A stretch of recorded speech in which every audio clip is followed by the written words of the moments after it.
So this is our 18th annual. This event began in Galveston, Texas back in the mid-90s, to which we traveled there and we enjoyed the rodeo, so we reached out to the organizers and asked to co-host it with them. So it was brought to Baton Rouge in the late 90s, and after our first year, they saw the event and the support we had and told us to keep it. So once again, this is our 18th annual here.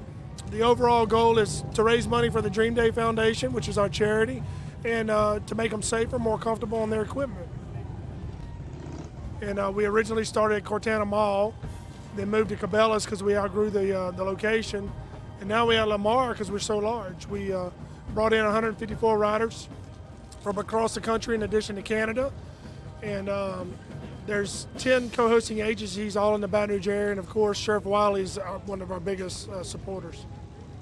And can you describe what is it they're going through right now out here with going through the course? Well, each exercise that you see behind us would simulate an obstacle they could face during their normal tour of duty, whether it's working an LSU football game or Mardi Gras for those from New Orleans, or even Canada, their large gathering. So every obstacle or hazard that they see requires them to use their fundamentals quickly and rapidly. And at the end, they're much safer operators when they leave here. You know, our utmost is safety to the public, ensuring that all the officers are proficient at their task. This is where they hone in their skills and perfect those in this controlled environment. So when they are out patrolling for the citizens, they're good to go. You'll see a lot of speed runs this weekend using speed, but also you'll see slow rides. So controlling those 1,000-pound beasts very slowly. We'll have a competition where we'll set two bikes together, tie them together with a rope, and they'll go through the course as a pair, as a partner ride. So there's many facets that goes on.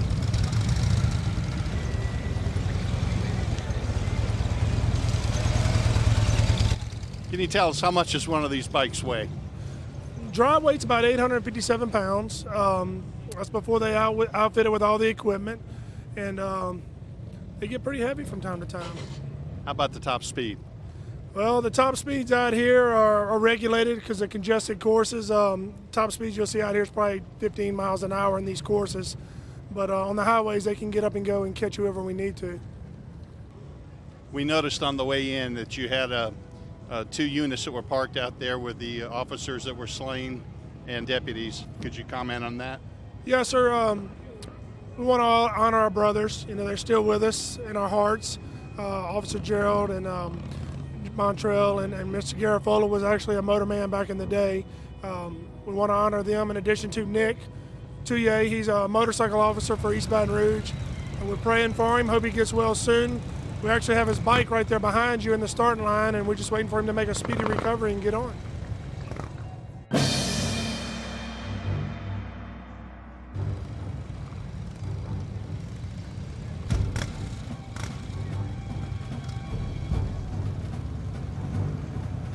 So, Lieutenant, what are some of the things you're hearing about Lamar Dixon? Oh, well, Lamar Dixon's a fabulous venue, fabulous site. They offer, open the doors to us, and the safety that we have, the security, the facilities, second to none. So I understand that your police chief is also a former motorman. Yes, sir. Actually, our two previous chiefs and our current were motor officers. Chief LaDuff was on the original competition team. Chief Dabity was as well, and Chief White rode motors before he went to the state and then came back to be our chief. So the motors have done well recently. And who can we say is the better, more skilled rider? Is that from Ascension or from East Baton Rouge? They each hold their own. Very good. Thank you, Lieutenant. Thank you, sir.